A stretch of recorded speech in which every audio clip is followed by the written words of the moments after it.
All right. When it comes to multiplicity, this talks about how many times the factor occurs, okay? So this is really important, especially when we start graphing higher order polynomials. And I think this will make a lot of sense once we start an example problem. But if you want to write down what multiplicity is, you can refer to this little graphic up here. If A is a zero of multiplicity in the polynomial function, then the behavior of the graph will act linear. What that means is that if your factor occurs one time, that's a linear function. Okay? If your factor occurs twice, it's going to act like a quadratic. And if it occurs 3 times, it's going to act as a cubic. And that'll make a lot more sense on the next couple slides once we look at some graphics. But on problem number 4, I want to show you algebraically what a multiplicity looks like. So on problem number 4 here, it says, what are the zeros of the function? Well, this goes back to what we did at the very beginning of the lesson. What's the first thing we got to do? We have to factor. What do I look for here? Every time, what do I look for first? GCF. What is it? X. That leaves me with x squared minus 4x plus 4. Can I keep factoring? Yes. How does this quadratic factor? X minus 2 times? Okay. So this is what I'm talking about. You had the factor x minus 2 occur how many times? Twice. Okay? So your solutions would be 0 and positive 2, correct? But how many times did the x out front occur? I only took how many x's out? 1, so my multiplicity there is 1. How many times did x minus 2 occur? Twice, so the multiplicity is 2. Does that make a little bit more sense? Okay. The multiplicity refers to how many times that factor occurred.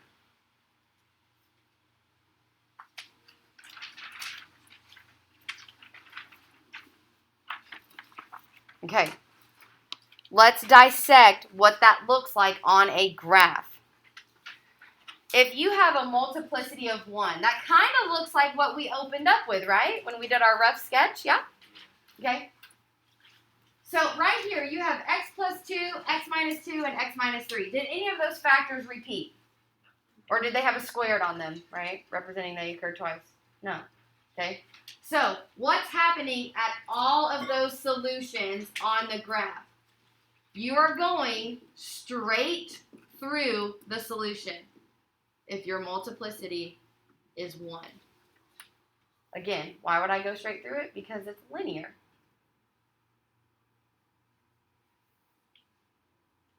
See how it makes a line? Makes a line. Makes a line. They all go straight through it. So moral of that story, if your multiplicity is 1, it makes a line through the 0.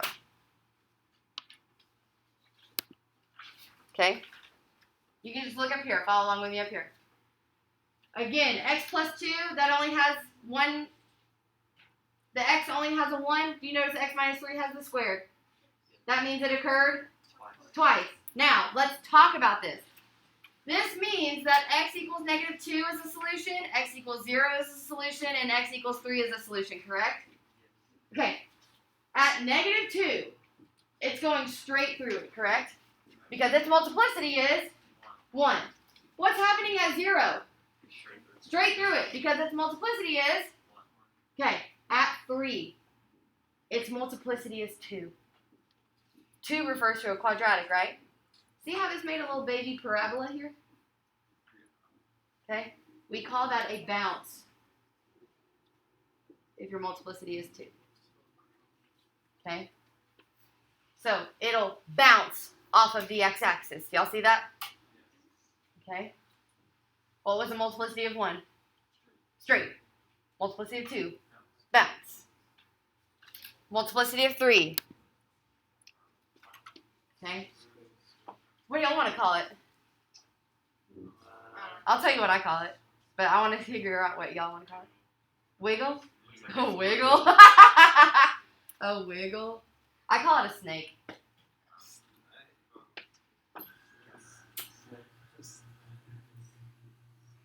Okay. Other people call it a twist. I've heard both. That's what I grew up with. Because do you see how it doesn't go straight through it, right? See how it kind of lingers there on the x-axis? Okay. That's why they call it a snake, because it kind of like slithers through it. Okay. That's a cubic function, though. Okay. Y'all with me? You sure? We're going to make it. All right. So this slide here is just to help you see the connection between the graph and what you would write as your factor. Okay? So if I have -3 as one of my solutions, what's my factor? X plus 3. Now, is it going straight through it, bouncing off it, or snaking through it? Straight through it. So what's the multiplicity or the power here? 1. There you go. Okay? Same thing here. -1. What did that come from? X plus 1. What's happening? Bounce. So what's the power? 2. There you go. At 2. What's the factor? What's happening? So what's the power? 3. There you go. So on the quiz or on the test, I will not make you. Oh, I should have tricked y'all. I'd be like, all right, write that all in standard form. Psych. Okay. I'm just gonna ask you to leave it in factored form. Okay. Just leave it in factored form, but they'd all be multiplied together essentially. Y'all with me on that? Fantastic. I told you this last part was a lot easier. All right.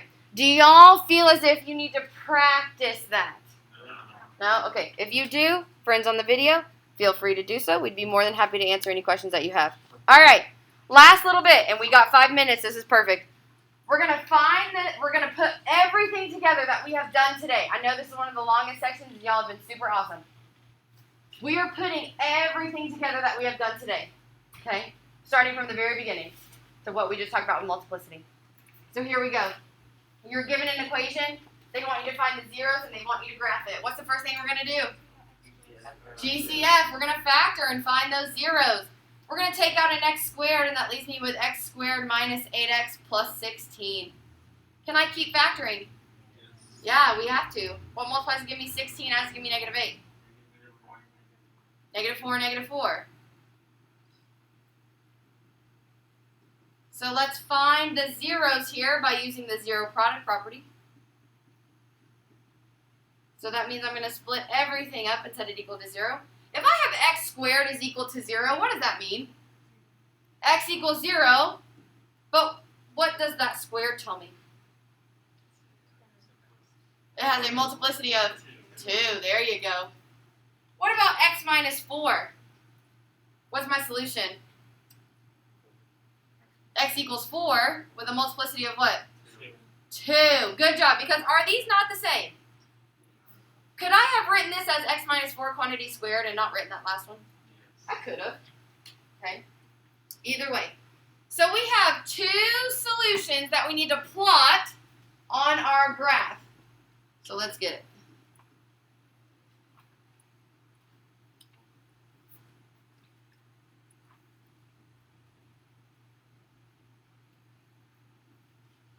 Okay.